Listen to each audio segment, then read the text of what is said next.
case the audio goes out. Gotcha. Okay. Yeah, we can see us. Cool. Yeah, I don't do an intro. I just fucking start. So. Is it already recording? Yeah.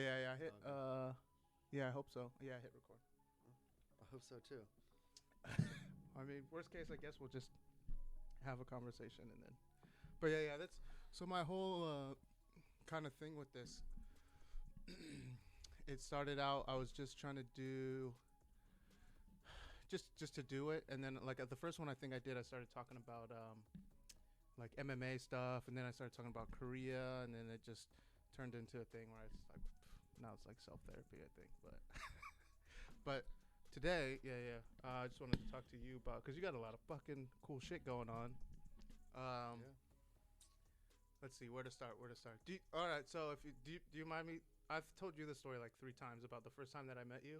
Yeah, My first go for it. All right, so yeah, part of the thing is, to talk about the first time I met you and then like where you're at now. Mm-hmm. So the first time I met you, I told you like I came in, I was like, this dude looks like he wants to eat. Like I just imagine you eating just at night, like snacking on people's fucking souls, just because you had this look like I don't think you said a single thing. You were just like had this look on your face like. All right, who's the next meal? Like, just Yeah, it's funny. A little anger, more anger back then. Yeah. Than I do now. Trying to work on that, but it's funny. A mutual friend of the wife and I's was asked, my wife, hey, when we're out doing something, hey, is Tim having fun? My wife was like, yeah, why? And our friend was just like, well, you should tell him to tell his face. So I like to joke that my beard, my glorious beard, it is luscious, is hiding this smile. It comes through every now and then. Yeah. Man, I can't grow facial hair. I can now. Like during COVID, I have been able to. This is like that's the most I get. And then I used to only grow hair on this side, so I get like a half Fu Manchu. Yeah, and it will come in this side, but no, I do. My beard right here, there's no actual hair underneath. It's just kind of coming down from my mustache. It's like a comb over. Yeah, to bridge the gap there. Yeah, and then as long as it's a certain length, you can't tell. Yeah. No, I can. Now I'm looking, but no, yeah. Yeah, I've always had a lot better neck beard than I did up here too. So. Yeah, are you like where are you from, if you don't mind me asking? Montgomery County, Maryland, right here. Well, you grew up here actually? Yeah. Oh shit. Yeah. Okay. I'm one of those rare locals that are born and raised here. Yeah, I didn't even realize. So yeah, I guess right maybe you have right up the road at Four Corners. Oh really? Yeah. Okay. Went to Blair. So then you enlisted out of where was your MEPS? What MEPS is around here? Because for me, I went to Texas. Fort Meade. Up in Baltimore. Oh, there's a MEPS at Fort Meade? Yeah. Oh, interesting. Oh wow, small world. But I guess that kind of makes sense because it's closer to Baltimore. I bet there's a ton of people that they recruit out of Baltimore. Like, yeah. They actually have combat camera at Fort Meade. Yeah. That's where they do their AIT and stuff. Yeah. I've seen because I used to work over there, and I'd drive by and I'd see them outside, like taking pictures and shit all the time. And then I was in the Marines, so like I'd see. To me, it looked like Marines playing around. I was like, "Who the fuck are these? What the fuck are they like taking selfies and shit?" And I'm like, "No, man, that's combat camera. Like that's their job. That's what." I was like, I got to give them credit. I've always liked photography, but never been very good at it. I took a class in college, and it went poorly. the damn cameras and all the features they have now and everything, it's just too complicated for me. How long ago was that? That was 2013. Okay. So, school issued cameras. I can't even remember what kind they were. They're big and Canon or something. Yeah, I bet. I can't imagine the changes even since 2013, like what they're using now. Just show me where the autofocus is. Yeah, I just want to. Do you remember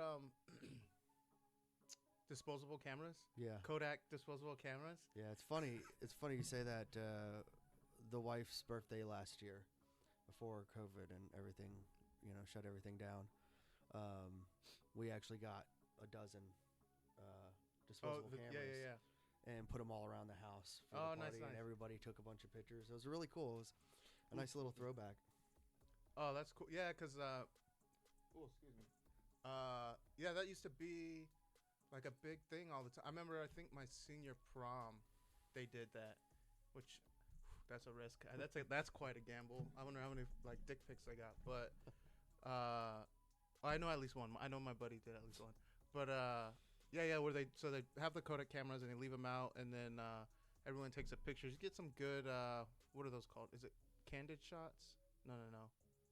What is it when like you take a picture of someone, action shots or whatever, where they're like someone's they're not posing, but you catch them in the middle like of a natural movement doing something like it's like real organic. Action shot sounds good to me. We'll go with that. Okay, there you go. What was it? What did I say? Candid shot? I think that's like when you like upskirt. When you take pictures of chicks on the subway or whatever. So not that one, the other one. But yeah. So that's cool. So did y'all make like a whole separate album? Like what'd you do with the pictures afterwards? Honestly, they're still sitting on the shelf. Haven't been put in anything yet. I think a couple of them made in frames. Oh, okay. But like the other 200 haven't had really anything done with them yet. Oh, but so you got them developed? Yeah, we got them developed. Yeah, it was. We actually got a couple people's photos developed. We had so many cameras we turned in for so much film. The people at CVS were so confused that they gave us like 3 other people's photos as well. Oh. So I go up there and I pick them up and they're like, here, there's 15 rolls. I'm like, I don't know why there's so many. Like, I think there's a couple extra there, but I was like, okay, fine, and just took them home. And when I got home, I'm like, oh, hope these people didn't want their photos. Were there any saucy ones in there? No. Damn. Mostly, one was just a bunch of friends. People looking out, happy and the other shit. one You're like, seemed gosh, damn it. Yeah, other ones seemed like people were just hanging out with grandma and grandpa. Oh man, so pretty docile. Nothing. Damn. Nothing worth holding on to. There's this. Do you know John Mulaney? This comedian John Mulaney. Yeah, the name sounds familiar. I'm not a very good name person, but if you showed me a picture, yeah, he's like, does he kind of look like a nerdy John Hamm? Yeah. And he always dresses kind of like Mad Men-y. Yeah, but he's like really skinny and he has that. Okay. He had a cameo in some show where he was one of those old timey folks, so people that wear like steampunk almost type stuff. Because that's perfect. Yeah. He does look like like a not a discount John Hamm, but But so that guy, so he has this bit about like when he was in high school, he used to go to parties and he'd get hammered all the time. Like one time he fucking like. They found this bottle. It looked like an antique bottle. And he's like, I don't know if it's perfume or liquor. Who dares me to drink it? And then he like says he chugged it. And that's the last thing he doesn't remember anything after that. So like he had a buddy that would go to those parties with him. And like years later, he was over at his buddy's house. This is like after they graduate from high school. And he goes, his buddy, he's like, come on. He brings him into like this back room. So he like opens his door and he goes in. And on the walls is just lined with like black and white photos. Just like tons and tons of like framed black and white photos of people. And like John Mulaney said, he's like, yeah, I'm in there looking at them. Like, I don't reckon. He's like, who are these people? This isn't your family. And he's like, yeah, you remember all those parties in high school? He's like, every single one, I would steal one of their black and white photos from every party. That's he's like, hilarious. what the fuck? He's like, and you kept them in here? Like, what?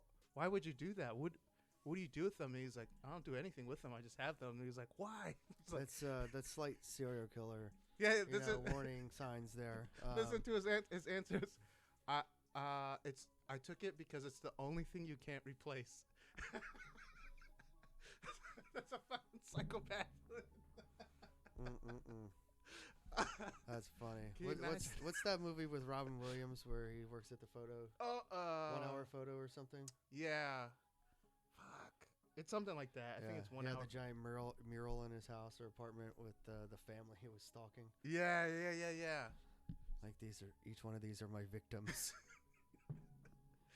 But yeah, so that made me think too, like the Kodak pictures and shit too, like, cause that used to be like a whole thing for me. I remember it was like when I was younger, cause we didn't have digital cameras, so to like get a photo of like an event, you had to like take it with a physical thing, take it to a place, have them develop it.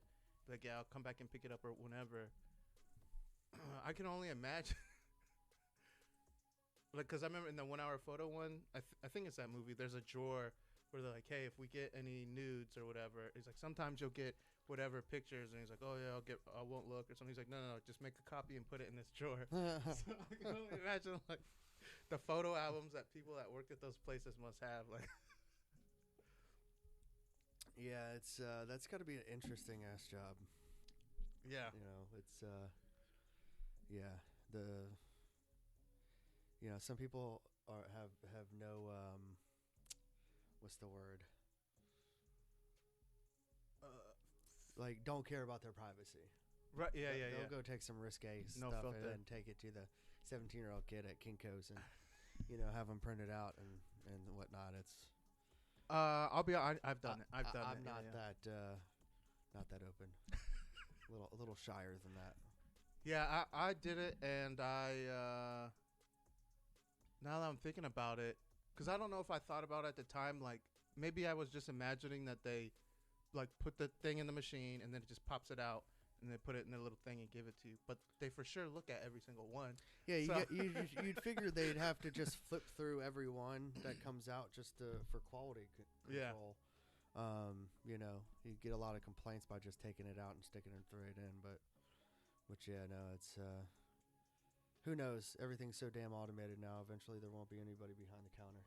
Yeah. Nowadays, people just steal it out of the cloud. So Yeah, I mean, hell, my wife just got for her birthday this year, just got this little photo printer, nice thing from Canon.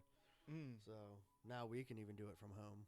like print, like film. Yeah, it's like 4x8 pictures it'll print. I highly doubt you can put like negatives in there, like a So you roll, can but print like your digital. Yeah, but all your digital stuff, it'll print it out That's on. cool. And it looks pretty good. Had an old one, it worked good for mid '90s or mid 2000s. Yeah. But that thing's been in a drawer for a while, so it'll be interesting to see. The wife loves pictures. You've seen the house. Every inch of the walls are covered with a painting or a family photo or something sentimental. So is the art and stuff like she like follows artists or stuff that y'all do? Or? No, it's just shit from Like, home. oh, that's cool. Yeah, I like it. From Home Goods and Yeah. all those other little housing stores. We see something in the little painting aisle, and it doesn't have to be expensive. You just have to like it. Right. Yeah. Exactly. You're the ones looking at it. So I imagine it. So do you like go antiquing and stuff like that? No, we like things with character. Because you're like very domesticated. Like Yeah. compared, like I was saying about when I first met you. Like now it's like you're like super squared away. It's Yeah, it's like you're like it got a real the, adult. The wife probably have some opposition to that statement, but yeah, it's I'm a million miles from where I was. Oh, for sure. Doing pretty good now. Can't really complain. So, but yeah, pretty domesticated. Go to Home Goods on the weekends and stuff Farmers like markets. no farmers markets, but I thought about it. Yeah. if that counts. Hey, you're on the cusp. You're there. So yeah, I've just been lazy, and it's easier to go to the supermarket right around the corner. Oh, for sure. Yeah. Plus, I don't care about all that crap they put into food. I mean, a bell Imagine pepper's all the shit that we've breathed in our yeah, noses. a bell pepper's a bell pepper. I don't care if it's organic. I mean, as long as it wasn't grown on the back of a mouse or something in a lab, Oh man. like or it's that fake meat. Yeah. It's like, as long as it's real, I don't care how many steroids and pesticides you put into it. I mean, we're all gonna die anyways. It's pretty irreversible right now. Yeah. Yeah, death in general for sure. But I was gonna say too. I laugh when I said it. Like I was like, oh, you go to farmers markets, but no, I'm laughing because it's maybe it sounds weird to say endearing, but like I'm happy for you if that doesn't sound weird. No, I appreciate it. But I'm happy no, it's too. cool to see. It's cool to see. It's cool to see for sure. Yeah, it's nice. I'm like you said, I'm domesticated now. Yeah, yeah. So got But the house and the wife and and no kids. But I guess if people consider their animals kids, then some I people got, do. Yeah, got yeah. a couple of them. So Condolences on. I don't even know the name. There was the Porky. one that was in the diaper. yeah, Yeah, yeah. Porky. Yeah, Dang, that's crazy. he was a strong little dude. 15 years old. He had a strong red rocket. I saw that. Yeah, That thing yeah. was He that was a that fucking fire hose. the friction from the diaper was not helping that at all. Yeah, no, we tried to treat him with medication for a gallbladder issue for a year, and at the end of 20, the doctor said it was getting worse, not better. So he went in for surgery January 18th, and surgery was a lot rougher and harder, or I should say more invasive than the doctor thought it was going to be. So he had a real struggle bouncing back from that, and then since the end of, let's say the beginning of February, it was just one thing after another. His body was starting to shut down, and literally every couple of days he was in the vet, just miserable. And so we had to make that hard decision. Yeah. By the end, I mean, he might as well have been paralyzed from the neck down. He really didn't have any energy to do anything. Then they diagnosed him with chronic kidney illness.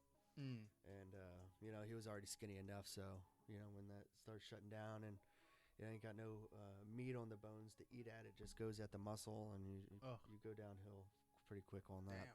Damn. But yeah, no, we it was the best. He's in a better place now. He's up at the farm. On that farm, farm with the hill that overlooks the. He's up on the farm with a couple of rabbits. Ming and a couple other of Leslie's childhood dogs with Grandma and Grandpa sitting on the front porch in the rocking chairs, watching the fun. So, it's important to think of the good times. Right. And, and think of the impact Porky had on my life, my wife's life, and our friends' lives, and everybody. So, and he had a pretty big impact. He was around for a very long time with everybody, and so he was well loved. But we have two other pugs and a 18-year-old cat that needs our attention now. So we got like a little Dr. Doolittle situation going on. Yeah, so we're getting Porky cremated. We should get him back on Monday. Okay, so you're gonna keep him in like do they do like a vase or? Yeah, so I like to do woodworking. It's one of the hobbies. Oh yeah. One of the hobbies. So they're gonna send him home in some sort of generic box, more or less, his ashes, and then I'm gonna make some sort of urn for him.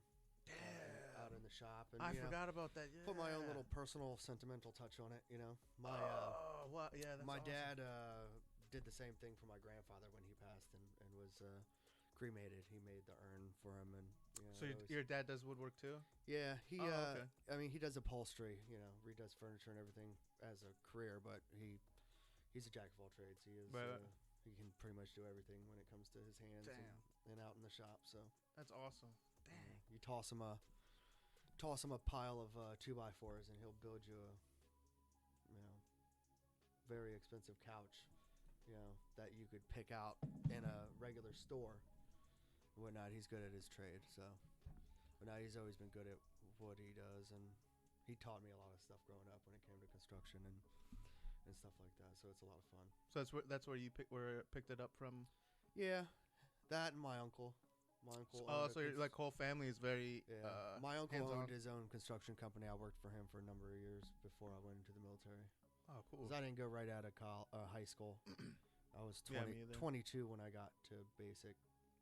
Actually, it was the day after my 22nd birthday that I got to basic training. Oh, so no underage Article 15, underage drinking Article 15. Nope, got lucky. It's kind of funny.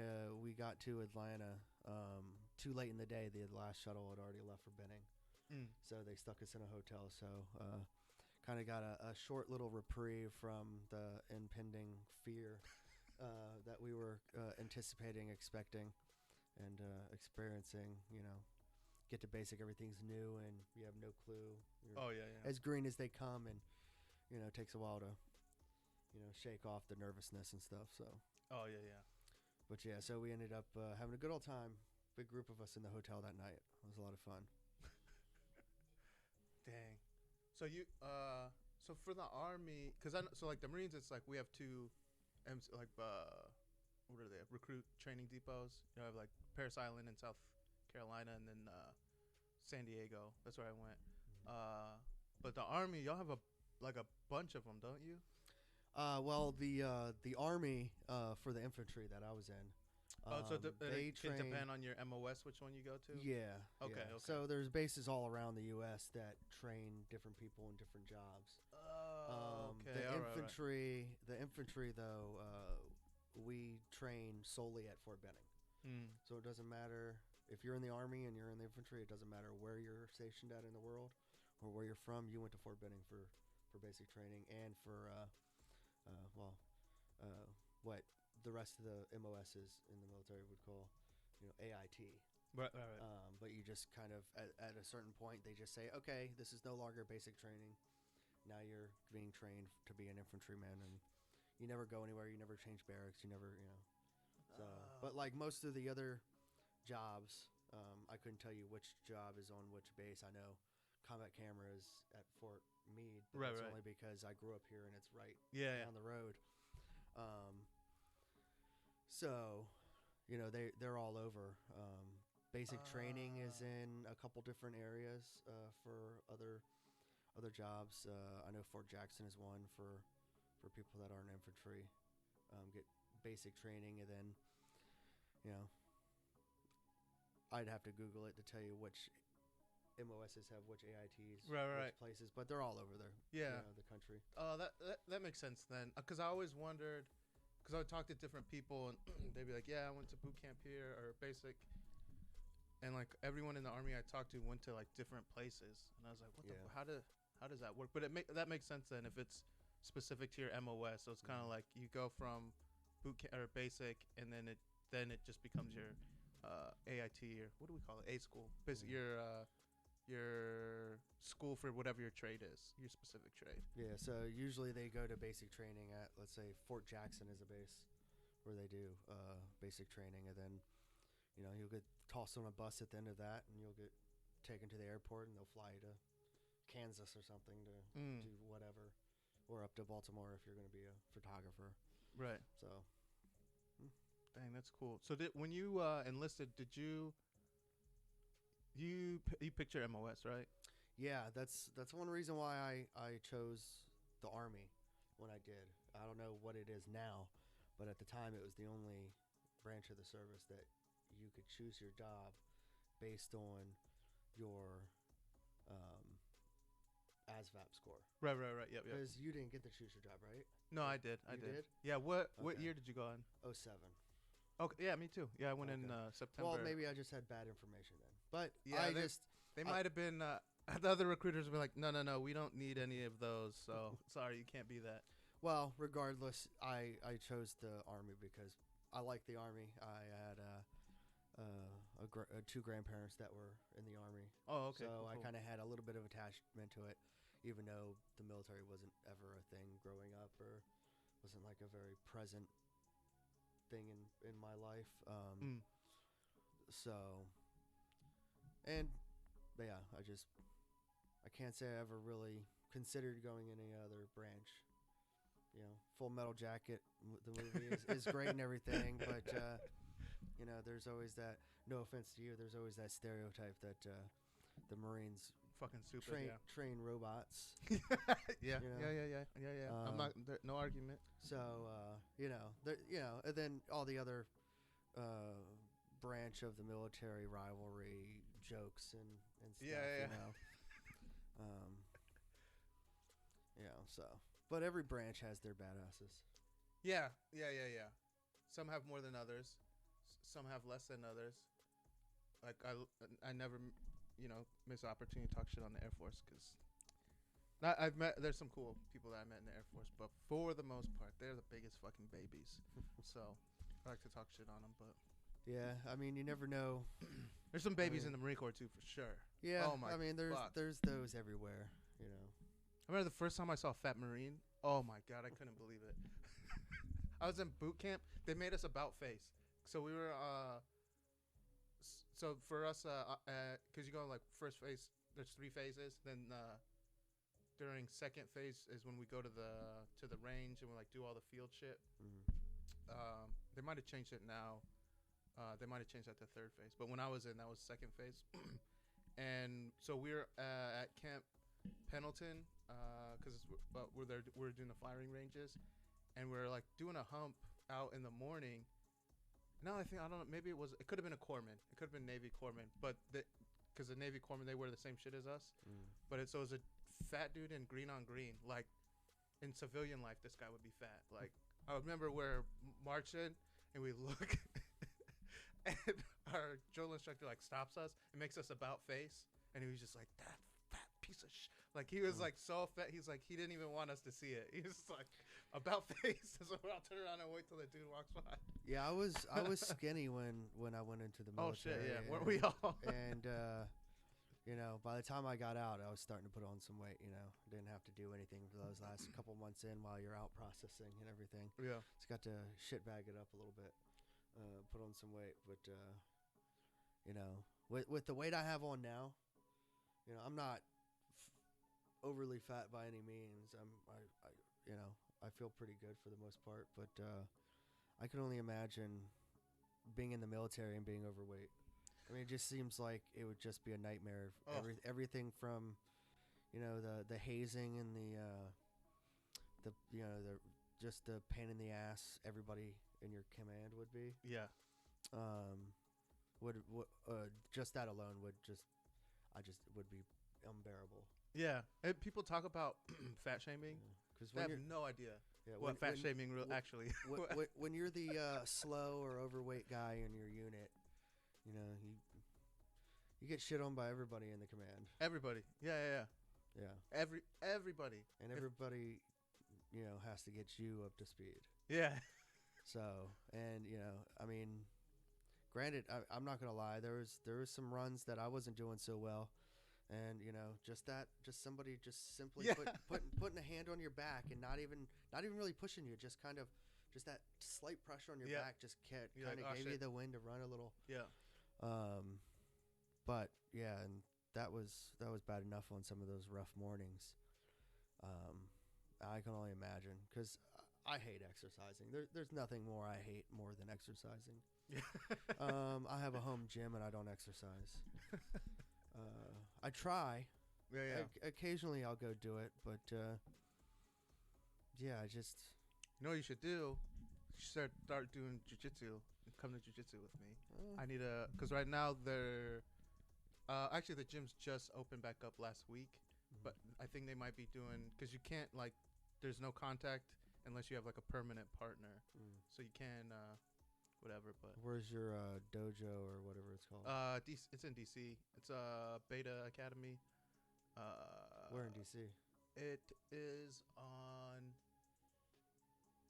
like I think like the intersection of 14th and Florida Avenue. Okay. I think that's what like right. It's next. What is it close to? It's close to. I think there's like a school over there and something else. There's a. I think it's walking distance to the. That metro, the one in front of like the African American Museum or whatever. What is that called? African American History Museum? Or yeah. That one. I think it's whatever that stop is. It's like close to that one. Is that the Green Line? But I'm not sure. It's been so long since I've. No, it's cool. Taken the metro. No, you don't have to do the polite thing and say. I just always like like people that do CrossFit. They're always like, oh, you want to exercise, man? You know, you should get into CrossFit. I do that with fucking like jiu-jitsu and Muay Thai. No, it's all good. The wife loves jiu-jitsu. She did it as a kid. Oh, for real? Okay. She she was supposed to go to the Olympics this year. Well, last year. Oh, that's right. That was kind of like a bucket list dream of hers is to see jiu-jitsu in Japan. Dang. And then, you know, obviously got postponed to this year, and now apparently Japan put out a statement saying no foreign nationals will be allowed into the country for the Olympics, except for the athletes. Except for the athletes. Wow, that's so kind of put a damper on her. But hey, you know, it's Excuse me. you know, they'll circle back around eventually. Yeah, it'll happen again. Has she so does she like watch jiu-jitsu a lot or Oh watch God, tournaments? no. No, just No, she likes to talk about it. hey, that's close enough. That's better than most people, I think. So some people better don't than me. even I mean, I'm don't not even like to talk about. you know, I'm not really into the MMA or any of that stuff. It's just I don't know. There's not enough knocking people out. You're watching the wrong ones then. I do like watching the clips on YouTube. Okay, yeah. Where Did it's you just like you know the new in the UFC, the new heavyweight champion Francis Ngannou? Have you seen this guy? Mm-mm. Oh my God! Like if you were to just if they were to make a cartoon character that is supposed to that's like the baddest man on the planet, like this is what a man that could beat up every single man in the world would look like. This is what Francis Ngannou looks like. So he has this crazy story. He's from Cameroon. He like grew up like in sand mines, like dig shoveling sand. So he escaped from there. He left, and then it took him like 14 months. He ended up in France, but he had to like. So he went. I think like tried to go through Morocco. Like he has this crazy story. Like he had to like swim out in the ocean. They had like rubber floaty mat, and he tried 7 times before he actually made it. And the Moroccans, he saw people die doing it. Like his story is crazy. But if you want this, he knocks everybody out. Almost everybody. There's like one guy he did. I guess I'll be going down a UFC rabbit hole tonight on YouTube. Look up Francis Ngannou, and I always talk about Sean O'Malley. I'll give you a couple guys to look up if you like sweet fucking knockouts. But anyways, seeing that going to the fights in person is fun. It's like you want to go it's like baseball to me. You want to go to the one in Florida? Sure, why not? In on the 24th. 24th of what? It's April. Are you going? Yeah. Yeah, why not? I got so I was there. The tickets sold out in like minutes, but I was able to get pre-sale tickets. So I'm taking my little brother for his birthday. So the first round when I went in, like I waited too long because the tickets were literally just going. So how many tickets do you have? I have 4. Okay. So I only need 2 for me and my brother, and then I was gonna sell the other 2 or give them away. But if you and Leslie, the only thing is the other Leslie, I'd have to ask Leslie, but I don't think she'd want to go. Oh, okay. Plus, she's getting ready to change offices. She's got a new job. Within the agency she works in. So, and then with taking time off for the dog, and then we're actually going down to Tennessee, and then the Carolinas next Friday for the following week. Cool. So we'll be right back, like right before my second dose of the vaccine, and then. Oh, you got your first one? Yeah, I got mine on Tuesday. Oh yeah, you sent me a picture. Did you get it through the VA? Yeah. Okay. Which one did you get, or is that Pfizer? personal? Apparently the VA is only doing Pfizer. They're not offering any other ones. Yeah, the difference. I haven't dug into it. Like I've been holding out from doing it. I was like, I want to get it naturally and do. But now it's like just so inconvenient. It's like I'm like, God damn, they got me. I'm gonna have to do it. I figure, you know, it's not really gonna hurt anything. So might as well just get it. It's it's good. When it comes down to it, it's probably gonna be like the flu. You're gonna have to get a shot for it every year.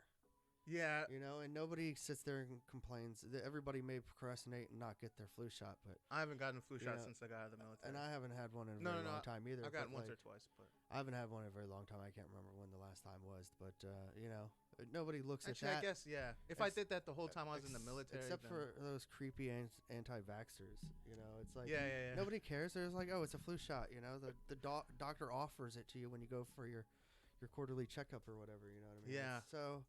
You know, I don't really the vaccine. It's just, you know, at this point, I am as fatigued as fatigue gets with this whole pandemic. Yeah, for sure. And you know, I know that's pretty, I don't know, selfish, especially with everything. I don't think it's selfish. But I'm ready for. If you're this fatigued, to be you're over. fatigued, man. You know, I'm glad I got my first shot. You know, in 2.5 weeks or whatever.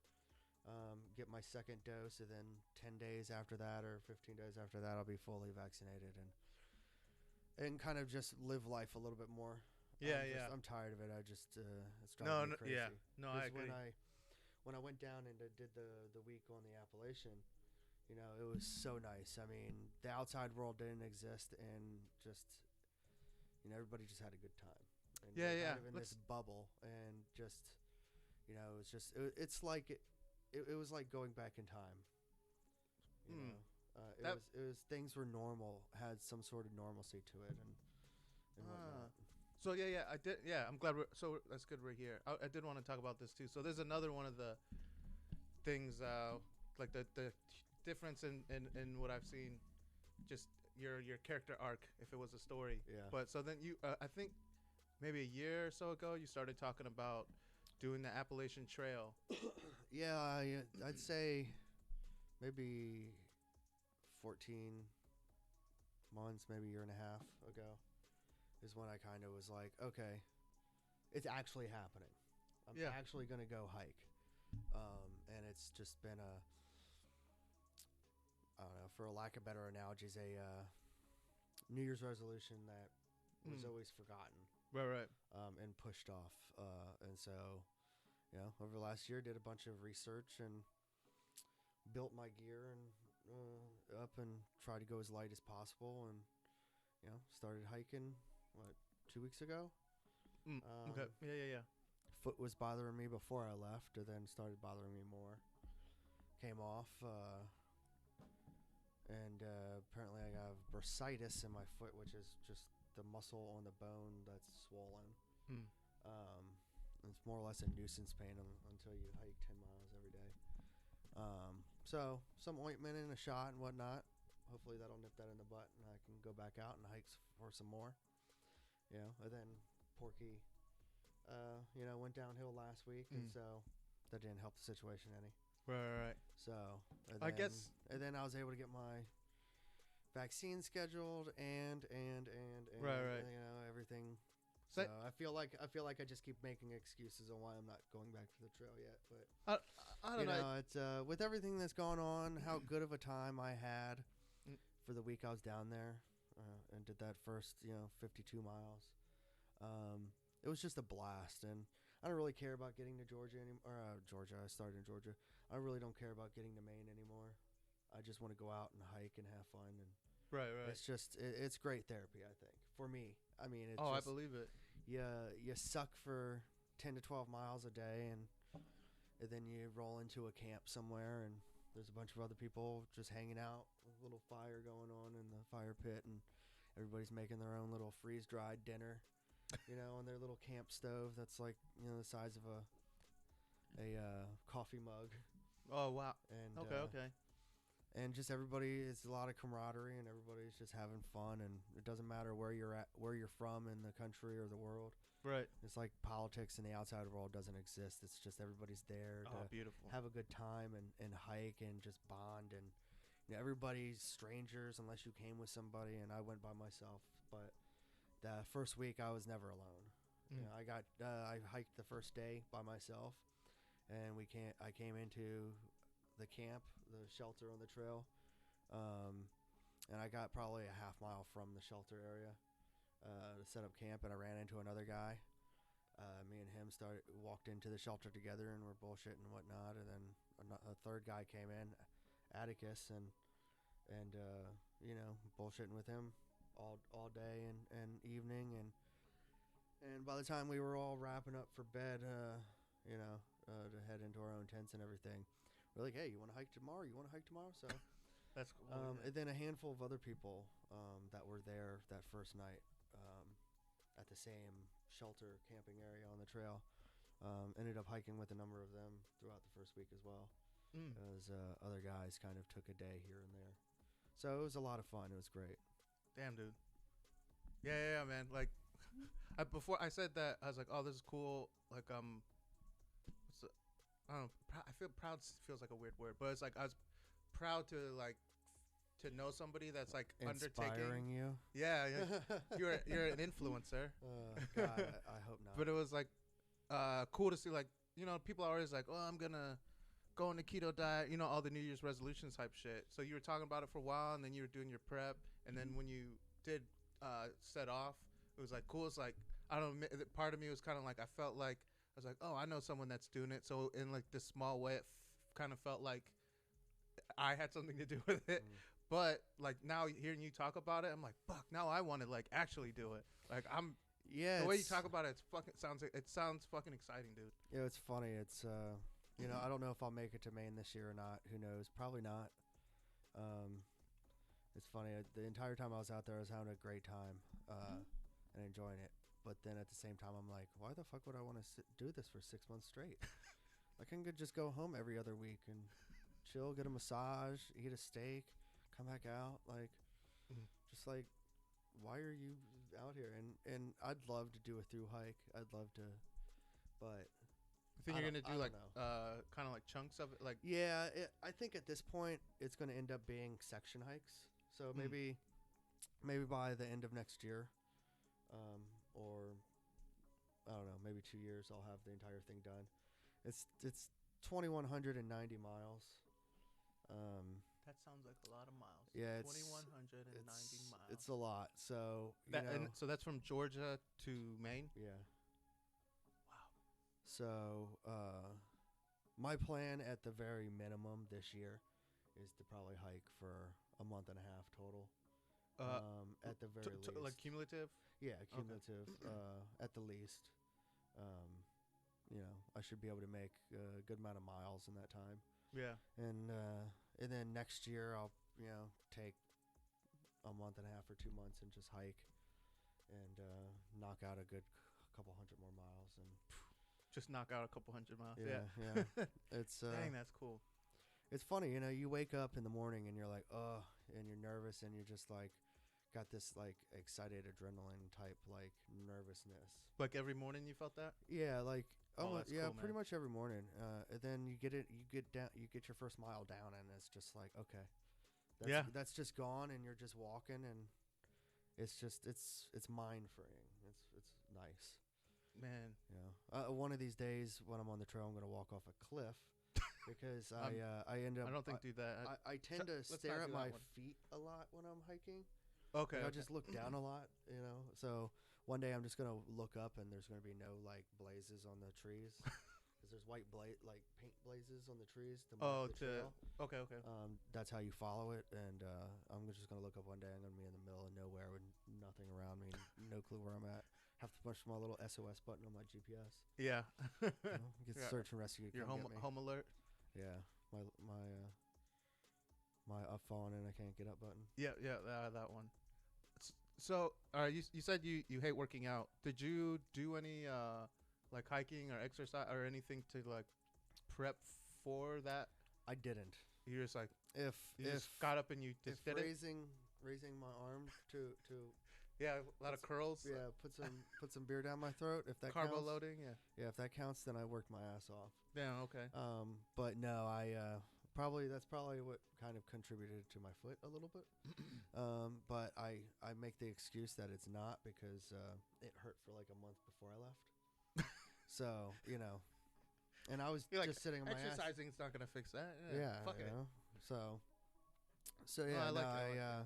No, I didn't. The only thing about me that was prepared was my backpack. Okay. Yeah. Oh, I did a lot of research and got a lot of good gear for that. So you like you did a lot of research and had like very specific. I remember how much did your loadout end up?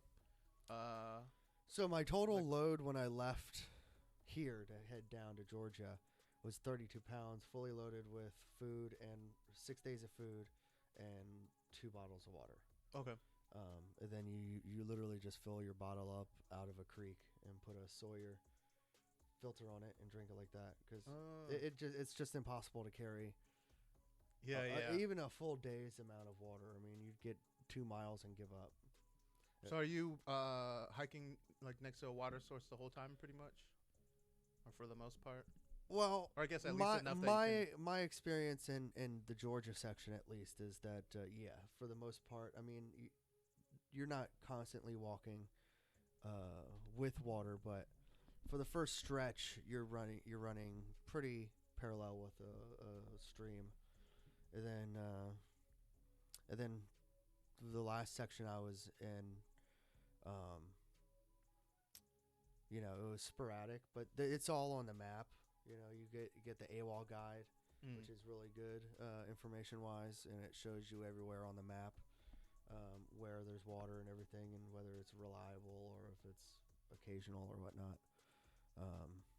And you know, a lot of times we would just walk across this trail and a stream would just be coming down, and we'd just collect some off a rock. I tell you, straight from the spring, filtered water is really good. Yeah. Don't drink that shit without a filter or some iodine or boiling it. You know, you might get some dysentery or some other not so friendly. Some hitchhikers. Yeah. But no, it's good. It's you know, it's one thing I like about the house in Virginia is it's on a well. Oh yeah. So you got that city water with the fluoride and all that other crap in it. Right. So on your hike, so I guess so that your first, like, sorry, so you get dropped off your first day, pop out, kiss the missus, and then start humping down the trail. Yeah. And then you ran into people. So the people that you ran into, were you able to, like, I guess compare notes, or did you, like, yeah, pick up stuff? So one guy, he was a vet from the Coast Guard. He was actually retiring. He was in his taking his last little bit of vacation. His terminal leave. Yeah. Terminal leave. He was on that, and so he was being paid to walk for the first like 2 months or something. I think 2 months of leave saved up. Atticus, the other guy that hiked for the first couple days with, he had been 650 miles on the trail. Ooh. And broke his knee.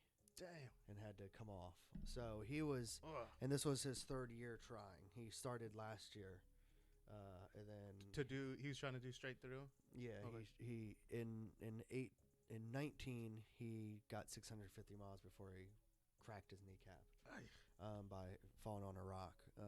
And then last year he tried to start out again, and then COVID hit, and then they asked everybody to go home that was on the trail. And he was one of the people that obliged and went home. Which it's kind of funny. Apparently, seems like the safest place to be from COVID. Apparently there was a group of people, a group that stayed on the trail when the Park Services and everybody asked them to go home because of COVID, and apparently they were called they called themselves the Resistance. And apparently like John Connor? Yeah, apparently they continued through and did the thru-hike and whatnot, and they're a very, very tight knit. And they got all the way. And they went all the way to Maine. Yeah, damn, but that's cool. Well, I'm sure not all of them made it, but you know, the majority of them went for it. Damn. But they also got a lot of shit in the media. You know, they were constantly being trolled by everybody online, social media and everything, and the news being called grandma killers and stuff. And it's like, is your grandma on hiking the Appalachian Trail? Yeah, it's really, like the most remote and also like healthy thing you could be doing. Yeah, I mean, you're in the middle of nowhere in the woods. Yeah, I mean, it's, you know, I mean, there's right ways to do it and wrong ways, no matter what environment you're in. But I mean, if you're just out there by yourself hiking and you're in this bubble and whatnot, I mean, you're most likely going to get it from somebody giving it to you off while you're in town resupplying, than somebody on the trail. Yeah. But also, most people that do these things are young, and they have the ability to be reckless in that sense because they're less affected by it and whatnot. But yeah, I mean, it's, you know, it's, you got to be safe, but you still got to live. Yeah. You know, I've been pretty cooped up last year, pretty miserable with that sense because, you know, the wife's immunocompromised, so we've had to actually be a lot more cautious than. Are you an introvert or an extrovert? No, I'm an introvert. Oh, okay, I was gonna say I've had the feeling, but it's funny, like, it's funny that I'm an introvert because what little communication I have, or socializing, not communication, but socializing, seems like to an extrovert may seem like it's non-existent on the scale. Right. But for me, it's like yeah, maxed out. Right. And the balance is good. But it's amazing when you lose that little bit of socialization that you had and you liked, just that little tiny fraction. When you lose that, you really start to notice after a while that, oh man, like as much of an introvert as I am, I still need a little bit more socialization than just talking to the wife for an entire year straight and nobody else. Right. Yeah. It's weird. I'm an introvert too, but it's weird like that. We're social creatures, and it's funny that you say that because that makes sense. Because for me, when it happened, like I was excited. I was like, yes, just stay home. Like don't have to talk to people. Like I order groceries. Like for me, it was like cool. I mean, besides everything else, but then I guess that does. I guess I noticed, even though for me, like I need like a minimal amount of socialization, but even with this, even for me, someone like that, there's enough. Like everything's been so shut down that even not getting that little bit, I notice it. And there's, damn, I wish I was just listening to a podcast. This guy, fuck, his name is Quick. I think it's Jim Quick. And I don't know if he said it or he's quoting someone. He's talking about introverts and extroverts. So he's saying like, so extroverts, or for introverts, when we go out in the world, we wake up and we have like a certain amount of gold coins in our pocket. And for us, every interaction we have with other people, we're giving them a gold coin. Yeah. So after a while, once we're depleted, we have to like get back by ourselves and like recharge. For extroverts, it's the opposite. Whenever they interact with someone, it's like they're getting a gold coin. I never had someone like explain it that way, and I was like, that's fucking perfect. That's an amazing analogy. I like that a lot. Yeah, it's that definitely rings true with me because I know, me and the wife and whoever doing whatever will be out, and everything's great, and then there's, I don't know, at some point it's just like, all right, I'm worn out from all this. Gold coins are gone. Like I'm out of coins. I can't spend no more. Yep. Like I'm done. Let's go home. Yeah. No. Yeah. I'm the same way. And damn, I just had a thought. But it was basically I was going to agree with you. And I think something that I don't know if it's a positive. It's a self-awareness that's come out of the pandemic for me is that I think I like people more now than I did before. Because like before, like I hated going to grocery store. I didn't like being in crowd. I don't like being around people, and especially people I don't know. But now after being like a whole year us being on the lockdown, and I think maybe this part of like me doing like this like podcast thing too is because it's like a interaction, and I've like met people that are doing it too. So I think one thing that's come out of all of this is like I've realized, because I always thought I was like I could fucking like Ralph Waldo Emerson it, just go live next to a lake and never see a single person for the rest of my life. But after this, now I'm like, shit, I guess I'm not as. Yeah. I guess I do. I've romanticized going out and buying like 50 acres in like Alaska on like a river and building a cabin and just living off the grid and stuff and whatnot. Yeah. It'd be awesome. And then you have a year like 2020 and 2021 is starting off to be, and it's like, maybe I would like go insane and murder everybody. Yeah. Like, this would be like like a shining moment, All work and no play makes Jack a dull boy. Yeah, exactly. It's like, I don't know. Yeah, I'd probably end up going crazy. Maybe like a month at a time. Yeah. A month at a time, I could definitely rock that. Yeah. Like every other month, I could probably do. Yeah, for sure. But I don't think I could do 6 months straight. After 2020, like I would just, if I had 5 of my best friends there hanging out for the entire time, that's a different story. And maybe a nice little range out back. When's the last time you've been to a long distance range? The military? Yeah, me too. Fuck. They're just so damn expensive and just hard around here. I mean, especially I let my even just an outdoor range. 2020, I let my range membership lapse. You had one around here? Yeah, up in Rockville, an indoor range. Which Gilbert's? Are they open now or? They might be. As far as I know, they are. Because I've been looking for a range. It's Gilbert's up in Rockville, and it was only like $175 for the year. For the whole year? Yeah. Oh wow. Now, granted, you have to use their ammunition. Buy their ammo and which that gets really expensive. I mean, it was like maybe 150, 115 to 150 each time you went. Each time I went, just on ammo. Shooting. What are you shooting? The if you don't mind. the AR, the 5.56. Okay.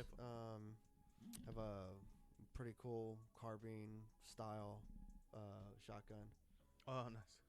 Now the 22, that's real easy and simple and cheap to shoot, but the other ones, man, when you have to shoot their ammo because they want to make sure what's going into their backstop is going to stop, it really sucks. I would love to get out on a range, a long distance range. It's because that's fun. Yeah. I mean, I can go mag dump at an indoor range and it's great, but after about an hour you're just like, meh. Yeah. Pack it up, go home. After an hour, you're already $100 down, and all you're doing is you can't even like transition to other people's lanes if you like. Oh yeah, because like, be like, you have to shoot straight at it because of the ricochet and the safety, and I got all that, but it's not the same. But you go out on a long distance outdoor range and you're shooting, it's just a lot more fun. A lot more skill and a lot more practice. Yeah, and because when you're sitting there and you got your, it's better training. Yeah, and you're like having to plot out windage and all that, their distance, the bullet drop. It's like a lot more sad. Like when you shoot at 500 yards and you're hitting a man-sized target in the head, it's just like, you're like, poof, pling, poof. Oh man, that's fun. Yeah. When you were in the Marines, did they have the long distance range where you had to stand behind it in a ditch and raise and lower them? Every time. That's so for the Marine Corps.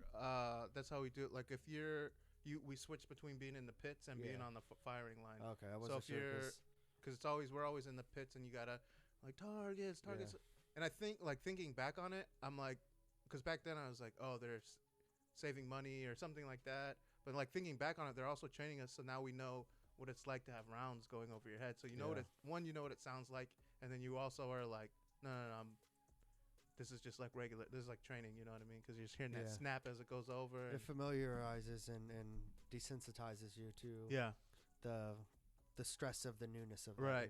I mean, you don't want to be in battle and being shot at for the first time. Yeah. I mean, you don't want to be somebody trying to kill you for the in training, whatnot. But you need that real world experience. Right. You need. You know what it's like to see rounds impacting like right past. Can't always use blanks for everything. Yeah.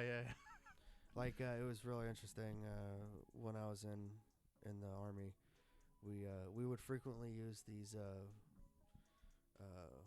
sim rounds. Yeah, sim rounds. Yeah. Like little blue tips. Yep. It's like a badass version of airsoft. Yeah.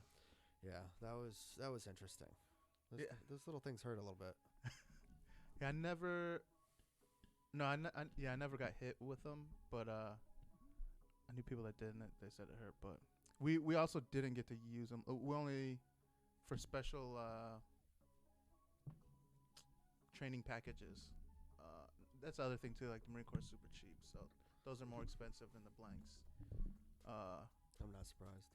But so there's a thing like when you watch movies and you see like, do you ever know you're like watching when you see the rounds falling, you're just looking like those are fucking blanks because you can see where they're crimped at the top. Yeah. Sometimes I'm watching it and they're just like all like real thematic and it's like slow motion, like playing the patriotic music and you see these rounds falling. I'm looking at it, I was like, those are fucking blanks. It's really hard. It's really hard for me to watch movies or TV or anything, film entertaining with the military when they just absolutely botch everything. Oh, like uniforms, like customs and courtesy, everything. It's really hard for me to watch the really like no effort put into realism or anything. Yeah. No matter how much of a farce the entire thing is, it's hard for me to watch. But for other things that are a lot more historically accurate and stuff like that, like it's weird. I just have this thing in my brain. It just says, okay, they did a decent job. Don't worry about the rest of that, And I just try to focus on enjoying it. But it's also hard for me to watch modern war stuff.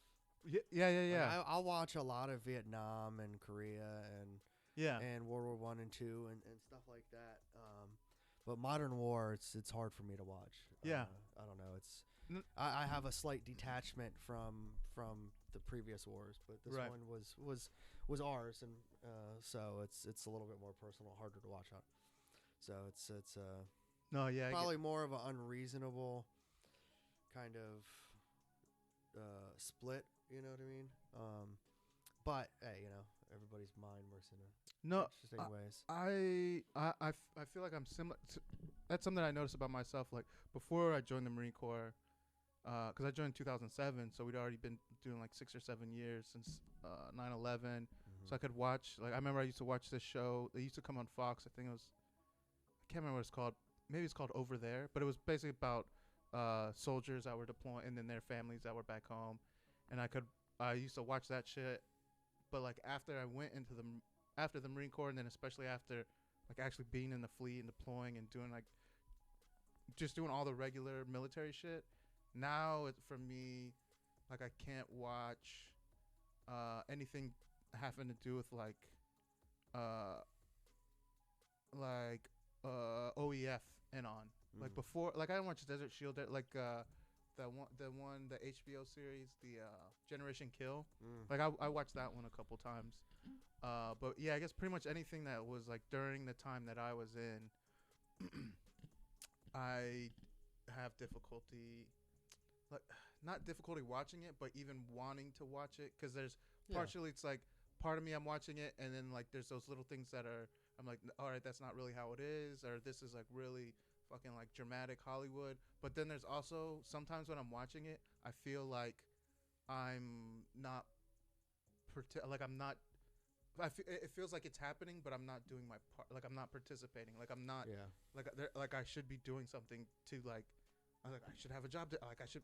That's the feeling that I get while I'm watching it. So like when I watch, like Saving Private Ryan, I don't feel that because I wasn't there. I don't know any of that stuff. Yeah. So I think maybe that's what it is.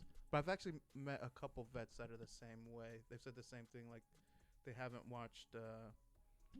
Like whatever big movie, because remember when there's like that couple of years where like all the Navy SEAL movies were coming out.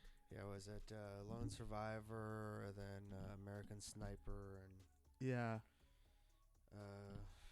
Zero Dark 30. Yeah. And all those. Yeah, there's like 3 or 4. I watched the Mark Wahlberg one because I watched it with a friend. Lone Survivor. Yeah. It was a really good movie. Yeah. Also, it's easier. A little hypocritical here. I do watch some of the based on true story stuff. When it's comes from fact. It's just got the Hollywood dramatization to it to, make it more glorified or whatever. Right. I don't mind it as much. I don't know. I don't think I even finished American Sniper.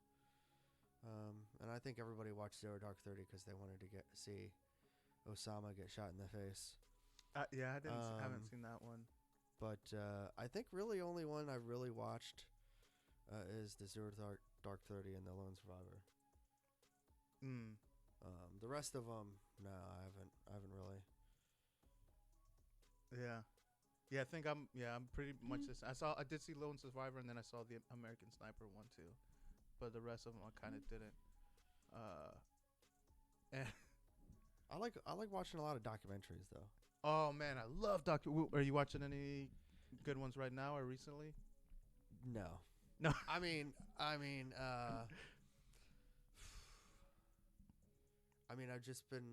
watching like they're like a lot.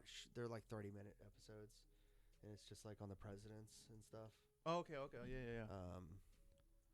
Like last night was Obama and Bush, HW. Oh yeah, Herbert Walker. Yeah, and like Reagan and a bunch of them. Is it like a series? Yeah, it's what is it? Weird History. And there's another one called Biographs. What do you watch that? What is that on? YouTube. On YouTube? Okay, Yeah. I'm gonna have to look that up then. Yeah. Biographs is a dude from Britain or whatever, lives in Czech or something. He's entertaining. Yeah, yeah, for sure. I like watching documentaries and. Because that's mostly what I do with my time is I just go down rabbit holes on YouTube. Yeah. Like we have cable at the house, and Oh, really? that's purely for the wife. Like I stream almost everything I watch. Yeah. Yeah. I don't think I've had like cable in years. Yeah, I was a cord cutter for a very long time before me and the wife got together, and just had internet, and that was it. Yeah. I didn't see the purpose of having cable. I never watched it. Yeah.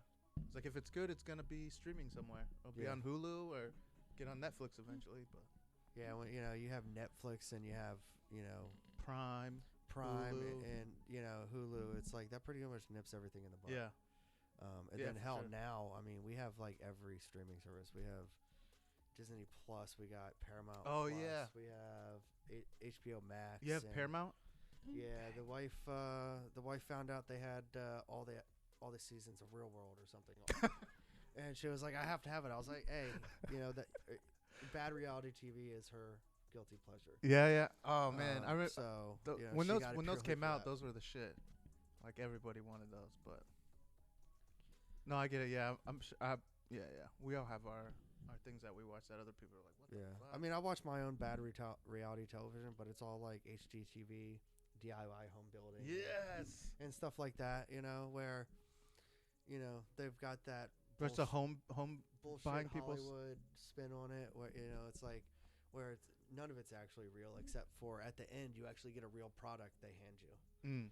Like the people, like, they, like you watch The House Hunters or something. Yeah.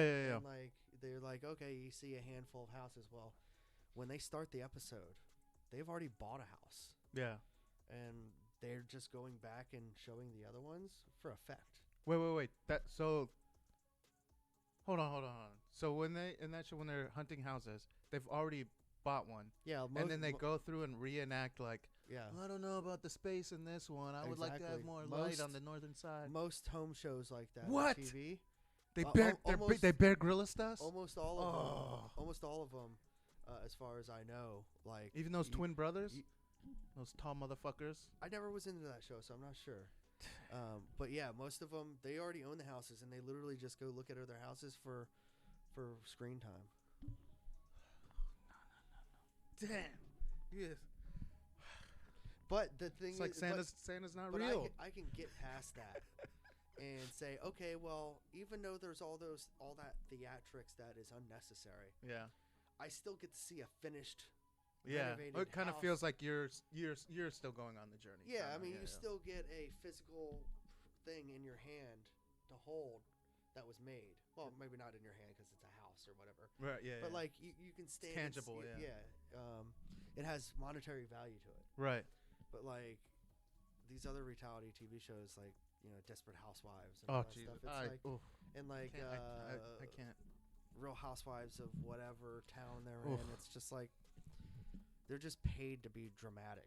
Yeah. And yelling at each other and get drunk and just kind of just be dramatic. It's all you're getting is 30 minutes or an hour of drama. Yep. Like as hardcore drama as you can get. And then when you're done, it's just like you've got nothing out of it. Other than, nothing is. Nothing is resolved. Granted, you get entertainment for people who like to watch it. Yeah. So that has a value, but like you don't actually have something to walk away with afterwards. Well, they do. They get a fucking bunch of money. Well, they do, but Yeah, I guess the viewer. Yeah. It's one thing I saw last week or something when. I was looking at because I'm not really interested in making a YouTube channel, even though I have one. Dude, you should for your woodworking stuff. Well, I mean, I have a YouTube channel, but it's only, for real? It's only to kind of store videos. Okay. That way, YouTube and Google stores the data. Right. And not on like the website where you have to pay for a limited amount of of space, right, space and whatnot. Yeah, that makes But I watch a lot of videos on YouTube about how to make decent videos, even though I'm horrible at it. But practice makes perfect eventually. And most of them, if not all of them, almost never make it anywhere past recording. But it's fun, and I watch it, and one thing the guy was talking about, I can't remember who it was that I was watching. It was like, one of the main things you have to think about when you're making a channel or a content or whatever. They were talking about how are you making selfish content?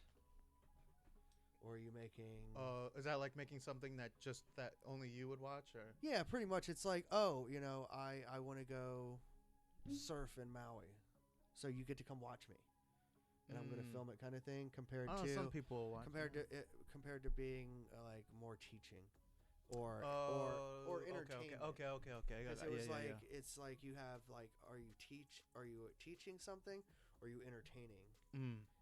And then there's like the selfish content, where it's just like, you want to go spend money and do fun things, so you're just going to record it and kind of gloat, I guess. Yeah, that makes sense. So that's one thing I've been thinking about too, because maybe I'm selfish content. Well, no, I mean, so I wouldn't say that. Yeah. I mean, it could. I mean, we'll see. People don't have to come watch this crap. Yeah. Hopefully they don't. Yeah, that's my mindset. But I'm doing a lot better than I thought I was. Yeah. So what do you? It helps not having that screen in your face, I think. This one? Yeah. Oh, okay. It's better that way. I mean, maybe. Yeah, it does feel kind of super close, but I don't know. Every time, like I try to like make an adjustment every time. Well, I have a suggestion. Let's hear it. Now you lose your natural light. Okay. Oh yeah, okay. From the desk. Okay. But so I cover. Well, no, not necessarily covering it, but if you're sitting at the desk and you're filming straight at you, you have the natural light from the window if you open it, which is a lot better light. But my idea is to put this on that wall. Okay. That way, none of this is all in your way. You like have a straight shot. Put the desk in this corner. Oh yeah. And then go to Target and get like a $20 TV mount and put it on the wall right there. Yeah. Oh yeah. I like it. Being in construction and remodeling for a long time, and the wife's got me kind of into decorating and stuff, and the inside stuff I've had a lot more input on in the last house, and I always look at things and I think how I can optimize the space. No, yeah, I like it. No, that's a good idea. Because I guess for me, it's like I said, for me, it's kind of like you're like, I want to go on this hike, and you jump on the trail and then go, and then you're like, all right, I'll fix it as I go along. No, that's how I do with my all my projects. But no, that's good. I like. I mean, you're way better. You're way more advanced than I am. I mean, this is months and months of mistakes. I don't have. I just have my tripods and stuff just sitting in a pile that I pull out occasionally and put on the kitchen counter while I'm making cooking videos. And you do cooking stuff too? I don't have a designated room or anything. Now, I do plan on doing something in the office that's more like a talking head type setup. Yeah, okay. But I haven't gotten there yet. But yeah, no, I'd love to get my office set up to where it was like two lights in the corner. Like decent camera and the boom mic and everything like this. Oh, that's the dream. Yeah, for me, so I've been like in iteration. Like originally, I just had a USB mics, so I had 2 USB mics. So then I had to figure out how to record. Then that turned into a whole thing. Then I was like, fuck, I just got a mixer and XLR mics.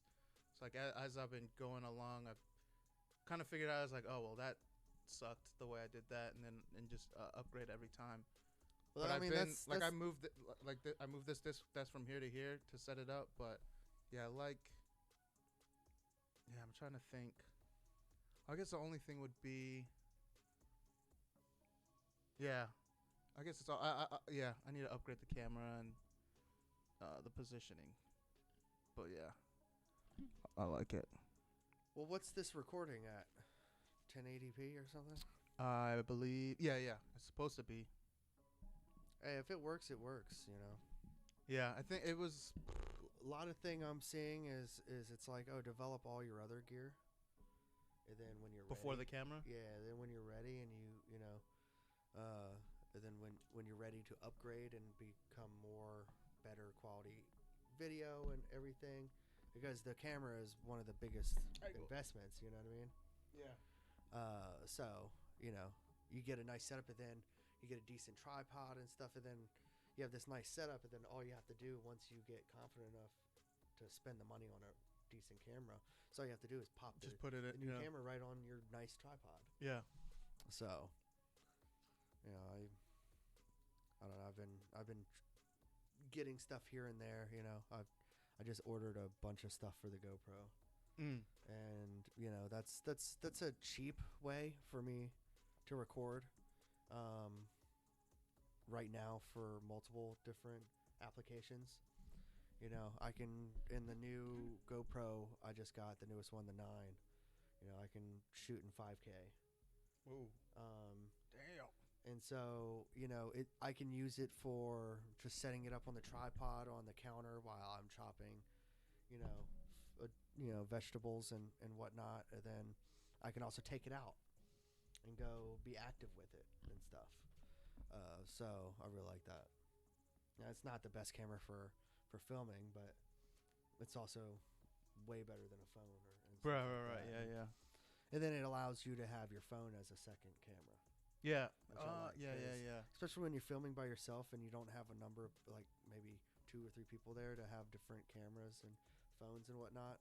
Like, it's really hard to get multiple angles. So Yeah. I'll, like, set up little, like, clamp things with tripod heads on them. Yeah. Okay. Around the kitchen, and then you know I'll have the phone on one, and then the GoPro on the other, and I'll kind of rotate them around.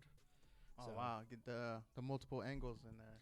Yeah, you know, try to give it a little bit more of a better. Yeah, more. I don't know, just more more production value, yeah, I guess. Yeah, I mean, when it's just one angle down on something, and it's just nothing else, and you don't have any transitions from other angles and stuff. Yeah, I guess it sets it apart from. Yeah, I mean, it's not super great by any means, but it just adds one extra skill to it, you know, or one extra detail to it, and right. You know, if you do that over and over again, and you learn the first, thing you're trying to add in is, in this case, a second angle. And then you get good at that, and then you move on to another one, and I have to learn as I go. I'm a hands-on learner. Yeah, the trial and error is a very big aspect in me learning. Yep. Or else it's not going to stick. Right. If I don't fail at something a couple times before I get it down, I'm never going to get it down. Yeah. Oh no, I can understand that for sure. I feel I'm very similar. Yeah, I'm very very typical when it comes to stereotypes. I gotta learn everything the hard way. Yeah. I always told people that like I was always the kid that had to touch the stove to know that it was hot. Yeah. Like if people could tell me like, no, don't do that. It's hot. It'll burn you. No, I'd be like, okay, yeah, I believe you, but I don't know what that means until I have to touch it to know what that means. Like, oh yeah, like we have a steamer in the shower at the house, and even though in the old house it had one, and it was already there when we got the house. A steamer, like yeah. like a sauna, yeah, or like a sauna. Okay. Yeah, it's a big heater that you put on the outside of the wall, and it put two pipes go in it. Then you have a little okay, yeah, okay thing. It's literally like a dry sauna. Gotcha. Okay. In your shower stall. Oh wow. And when we first moved into that house, I was like, I have the little 2 ports at the floor where the steam comes out. Obviously it's hot as shit. Yeah. But no, I still had to touch it. At 34 years old, I had to touch it. And then we moved into. And we're always learning, lifetime learning. Yeah. I loved the steamer so much when we moved into the new house a little over almost a year and a half ago. I had to have one installed. And even after I burnt myself in the old house, the new one is installed. I turned it on the first time. I had to touch it. Like that? Yeah, it works. I just had to be sure, Yeah. I mean, how else will you know? I knew what I was doing. I knew I was going to get burned. If it was working properly, I knew I was going to get burnt. I just have to learn the hard way. Yeah. It's No, yeah. Maybe it won't burn me this time. Well, you're wrong, but go for it, bro. No, yeah, that's funny. Yeah, a lot of people always, I guess, have shooken their heads at it, but I don't know. Maybe I guess it's cliche to say to think outside the box, but I don't know. There's this book. I think it's in a book. I'm Okay, You're Okay. I think it's that book. At the very beginning, they talk about the study or an analogy, or there's a study where, so they had this pole and they put like bananas at the top and they had a bunch of monkeys, and so the monkeys would try to go get the banana. So they start to climb it, but then they would either shock them or spray them with a hose or do something to discourage them. So like they start to climb it and they would get sprayed. They'd be like, oh shit. So after a while they stopped trying to go up there because they're like, all right, if I go up there, they're going to do something to me. So then they would introduce a new monkey. So the new monkey would come in and then they'd see the bananas and they would go. But before they even got to it, the other monkeys would like slap them away and be like, no, don't do that. So it's kind of like what I take out of it and the way I look at it is it's, I don't know, in like culture or society, any social dynamics, it's kind of easy to get into that, the whole group telling one person, no, don't do that. We know better. Yeah. But you're never going to, progress isn't made by people that just sit back and watch.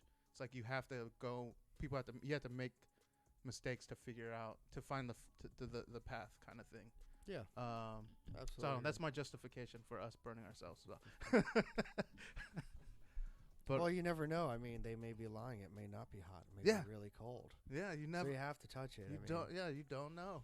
Yeah. It's like that's their limitations, not what ours. They say trust but verify. There you exactly. So they could be eating those bananas when I'm not looking and just tell me no, don't do it. You're gonna get hurt. But so you got to do it. But I mean, a lot of things are common sense. You're like, okay, I don't have to do that. But for a lot of things, you have to do that. Yeah. And if it wasn't for people doing that, then we wouldn't know new things. Yeah, we wouldn't have all kinds of. I can't think of a good invention, but I don't know, penicillin. That was an accident. Yeah. Know that? What else was an accident invention? Chocolate chip cookies. Really? Yeah. Now I can't remember the whole story, so it doesn't matter. But it was some. Damn, I can almost remember the story, but I do know it was because my daughter has this book of like science that came from accidents or something. Chocolate chip cookies are on there, so it's like one of the most iconic foods in the world was an accident.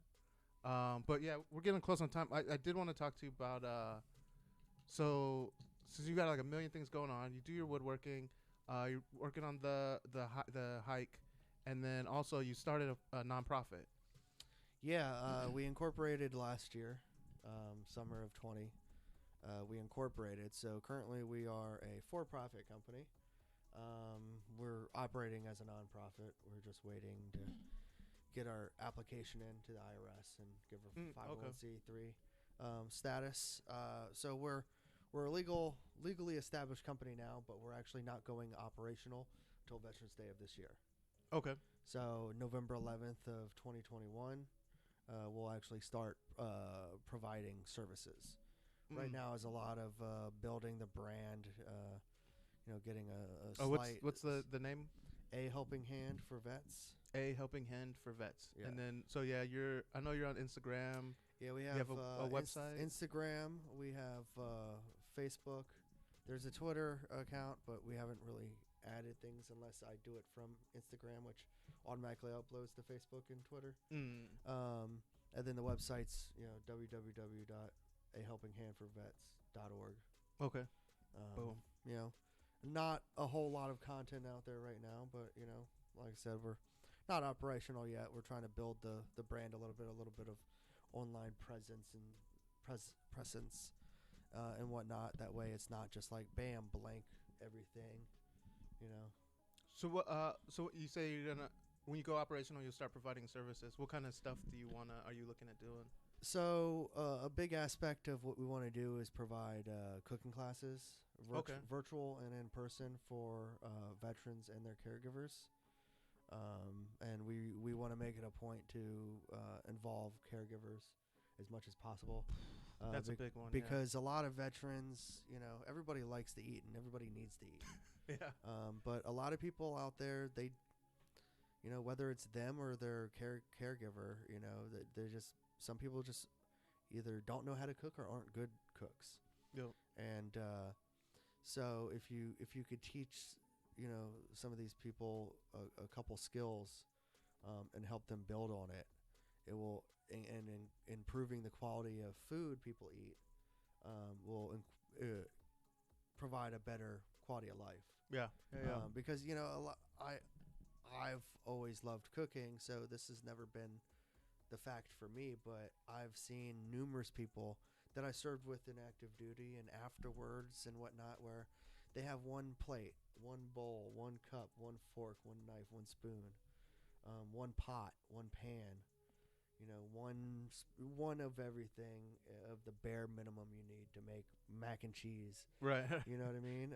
To reheat pizza on. You know, so it's like, and those people, they just, a lot of people do is because of their lack of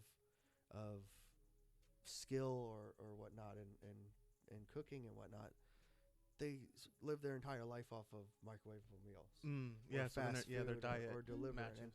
And that's not healthy for you. I mean, you know, not saying a home cooked meal can't be as unhealthy as it comes as well, but you know, when you know exactly what's going into it, and you're not microwaving a Hungry Man or something, you know what I mean? It has like 8,000 calories and you know, half made of plastic. Like, I mean, it just helps improve the quality of life of cooking and food, and it's a great way to bond and develop relationships.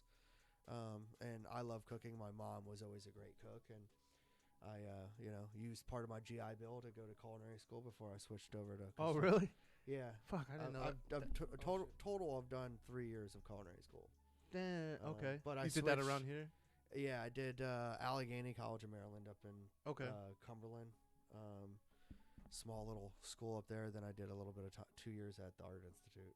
Damn. So as far as math and science and all of them from the culinary schools, I didn't do much, but the cooking classes I had a lot of fun in. Yeah. So how do those? I had a buddy that when I was in, his brother was like a professional chef, or he's at some school like that, and he would tell me, I don't know if there's different levels or whatever, but for him, because he was a competitive chef too, so he would go to competitions. So they basically had like a pantry that he was allowed to go in, and then he could just cook whatever he wanted, and then like bring like, so his roommates like ate like fucking kings. Nice. I don't know. So for That was culinary the best part schools, of culinary school is you cooked all day, and so you get to eat everything you made. So you do get you were never hungry. But most of the time, like it was set cuisines. Okay. So, you know, you had to take classes and you know, most of the cuisines in the world. And so when you're cooking stuff, like you typically had some creative power with what you were making, but you were confined to the cuisine. So you can make anything in that cuisine you wanted, but you had to be able to describe what it was and what was in it and why you made it. Okay. And why, because of that culture and whatnot. Like, you can't just be like, oh, I made, you know, Kung Pao chicken because we're doing Chinese food. I'm like, and then, you know, and that's just like completely backwards. No, like, just people just thinking that, oh, well, I'm just going to go with something easy, when, you know, Chinese food in America is American food. Yeah. There's nothing Chinese about it other than maybe the Chinese are making it for us. Yeah. You know, it's total Americanized. You go to China and you're not eating Kung Pao chicken. Yeah. And if you are, it looks nothing like you get in the U.S. Right. Yeah. So yeah. Yeah. We do that with like all kinds of like I love Chinese Mexican food. We do that Taco Bell. I feel like fucking everything. Italian food. Yeah, we butcher everybody's everything. Yeah. Oh, this is a question I have. So did you learn to make a roux? Yeah. So, because my buddy, he told his brother, I think he was like a roux master. I don't know. Is there like a belt system or something? No, not that I know of. It's not. Some people just suck at it. I mean, like I hate baking. Okay. Even though, like, as a requirement in culinary school, you had to take intro to baking. Okay. But if you passed that, you didn't have to do any baking. But you had. Is that like the gym class of culinary school? It's like taking art class or gym or something. You know what I mean? Just one of those requirements. Yeah. And I hated it. I like to do a little bit of this, a little bit of that, no measurements, yada yada yada, and everything has to be so precise with baking, and I just hate it. So, but like making a roux, it can be somewhat difficult. It's easy to mess up if you don't have the right heat, because more or less what it is just flour and milk and some butter and whatnot, and you just kind of mix it up and you make kind of like a paste, and it's just the base for a lot of things. Right. And then you just add everything to it. You want some cheese, sauce, you just toss a assad of cheese. Yes, I do want some cheese, yes. Or whatever the case may be, and it's like you can overcook it really quickly and burn it. Okay. It won't be burned or sticking to the pan. Like it's like when you burn, it'll burnt like butter. clump up. Does it clump up or? No, not really. I mean, well, it depends. If you don't have enough fluid in it, liquid in it, it will. But yeah. Do you have like a favorite dish? Do you have like a signature dish or cuisine, I guess, that you kind of go to? Or I can't really say I've ever tried to master anything in the kitchen. I like to try it all. Be able to do all of it, yeah. Asian food or Asian American food and Mexican, Tex-Mex, all of it. Just like, I put my own flair on everything. Okay. I may look at a recipe, but I add 15 things. Yeah. Okay. 5 other things differently and stuff. So it's just. That's cool. So, I've just been really lucky. I probably would have a specialty dish if I messed up dinner a lot more. But typically, even when I get pretty experimental and kind of go overboard with some, seasonings or whatever, underboard, and whatnot, things still typically come out very flavorful, and not like maybe twice a year I cook something that it's like, nope, let's order takeout. It's like, whoops. But other than that, like everything is very very good. I mean, I like a lot of flavor in my food. So you have a high spice tolerance? You get those Scovilles? I did. Well, I don't like. I like spicy, but I don't like burning hot. I like spice with a flavor, not spice that just I like to sweat my ass off, but I don't want to have to take a 10-minute break between bites because it's so spicy. You know what I mean? Yeah. So I like heat, but I don't like to suffer. Right. Okay, that makes sense. So for the so are you gonna have? What are we looking at? You getting close? Yeah, we're getting close. You gotta leave at 5:30. You said. I've got to be home by 5:30. Oh shit! So you gotta leave. All right, we'll wrap it up in then. Like 5 minutes. We'll wrap it up then. So I guess that'll be one of your like services or one of the projects that you'll be doing along with a helping. Fuck, I keep fucking it. Helping hand for vet or a helping hand for vets. A helping hand for vets. There we go. Yeah, so we're gonna be doing the food services or food classes. Are you gonna have like a physical space or gonna travel around? Well, we'll probably end up doing the virtual classes from our home kitchen. But as far as cooking classes in person, we'll rent a commercial kitchen space. Oh, I didn't even. Yeah. Okay. For liability and legal and health code reasons, you have to do that. And I didn't even think of it. It's just cheaper to rent out a commercial kitchen space where, the facility itself takes on all the responsibilities of the licensing, and we will still have to have some licensing ourselves, but not like we don't have to get our a facility licensed with health code and all that stuff. So we'll have we'll pay a little extra to have somebody else take care of that and use their facility. Yeah. And there's a lot of them around, and so we'll do that, and then we have a lot of plans for the future. I mean, we're also going to be doing like backpack drives for homeless, coat drives and all this typical, nonprofit kind of stuff.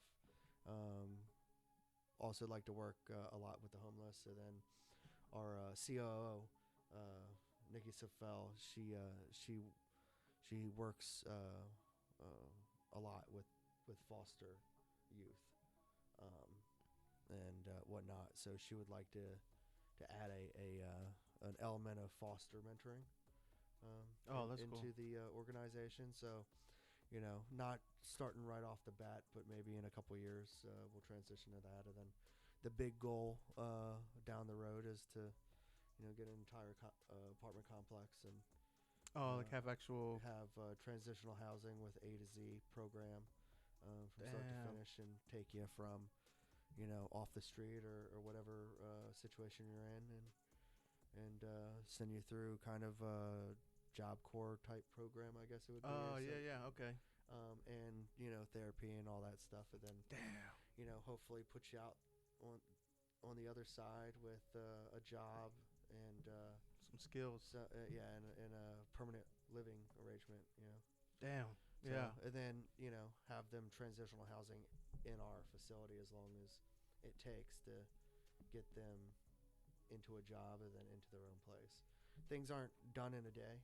Yeah. So it's not like, you have to get out now.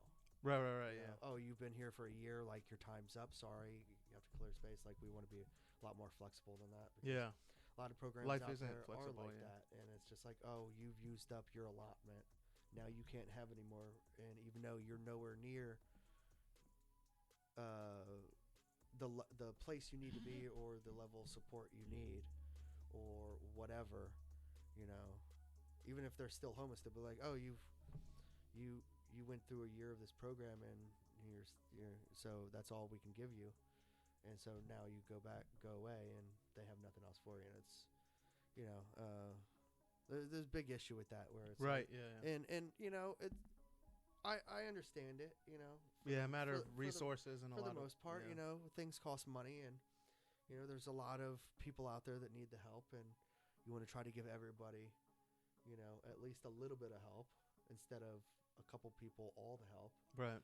So I kind of understand that, but it's still rough when you have so much further to go and people just stop. Yeah. People need help, and rebuilding lives is not easy. Yeah. Yeah. Yeah. And Rome wasn't built in a day, and so you have to be patient with the people, and but they also have to want to be there. If they're just looking for a handout and don't want to change and don't want to better themselves, then you can only do so much. Right. It comes down to the person's intent and involvement and willingness to progress instead of staying in the rut they're in. Right. And that rut is I've been in that rut. It's extremely hard to get out of. Yeah. And it's hard to get the motivation to continue trying when you've either tried and failed or been shit all over Yeah. by the system, or only given the bare minimum. Then it's like you're teaching someone how just to be swim. thankful. Yeah. It's like teaching someone how to swim, and all you do is you just kind of hold their hand and pull them out into the deep end and say, okay, now make it back to the side of the pool. It's like, if you didn't give them any instruction other than pulling them out into the water, then Yeah. Quit drowning. Quit drowning. Yeah, it's not really fair. You're just setting people up for disaster. So we want to give as long cohesiveness of care as we can, and then eventually. But before that, eventually we'd like to get into some sort of Meals on Wheels type organization where, and this is where the organization will really grow at first, is with the cooking classes, and then hopefully into like a Meals on Wheels type organization where previous attendees of the cooking classes will maybe come back and volunteer, or others will volunteer. Oh and yeah. help cook. And then also help distribute meals at the end of the day. Yep. That will go into the kitchen and cook for hours, and then pack everything up in individual things and go out and distribute them to people. That's awesome. Yeah, I'm sure you'll build like a community as you're going along doing So the cooking classes and the food deliveries, that's really going to be probably the first 2 or 3 years of the organization, and then from there we'll build up. But you have to learn and get good at one thing and then build on that, and then make a platform or a foundation for that program or intent or whatever you want to call it, and then build off of that to do other things. But if you try to do too many things at once, then they're all gonna collapse. You have to let one thing get successful before you go on to another. Right. Or else everything's just going to continuously to drag things down because things are all kind of in limbo, and you can't dabble. You just have to jump in feet first. Right. So I like it, man. That's yeah. Like I say, you've blown my mind, and that's another thing too. Like yeah, real quick, just to say also yeah, because like you do have your own personal experience. And I think that's cool that you've come over the hump of like the situation you're describing, and then now you're in a position where you're trying to build something to help other people, and other people that might not have. So I think you're like a great example. A lot of people want to kind of shit on people or be like, well, we just couldn't do enough. But it's like, if you just... One thing a lot of people have to understand and realize when they're trying to help others is you can't do everything. Yeah. But you can do your part. Yeah. And the amount of that part is subjective. It's how much can you give, and you don't want to give too much and then burn yourself out and then only do it for a couple months or a year or something, and then you're too burnt out to do it. So do it within reason. You know what I mean? Something that a level that allows you to continuously do it instead of having it be a fad or something you try and then you just get burnt out because it's just too much. So just take it slow and try to be thoughtful and help people when you can, and when you can't, try to direct them to resources that can. Because that's another problem I have with a lot of organizations where you go for help and they're like, oh, sorry, you don't qualify, or we can't help you, or this or that, and they really don't give you resources to somewhere else to go. Yeah. They're just like, oh, we can't help you, there's the door. So yeah, it's instead of saying, oh, we can't help you, but these people may be able to. Yeah. And so at the very least, I want to be able to do that instead of just saying, there's the door, sorry, you don't qualify or whatever. So that's awesome. Damn. Well, yeah, I don't want you to get in trouble, so yeah. Shit. Yeah. Thanks for doing this, man. I feel like we barely got into any of this, all the things that you're doing, but I just want to say, hey, thanks. We probably could have gone on for another 2 hours. Yeah, maybe we'll do it again or something. We'll talk more. We get more details. This was a lot of fun. I'd like to do this again. I appreciate it, man. Well, thanks. Yeah, absolutely. Touching.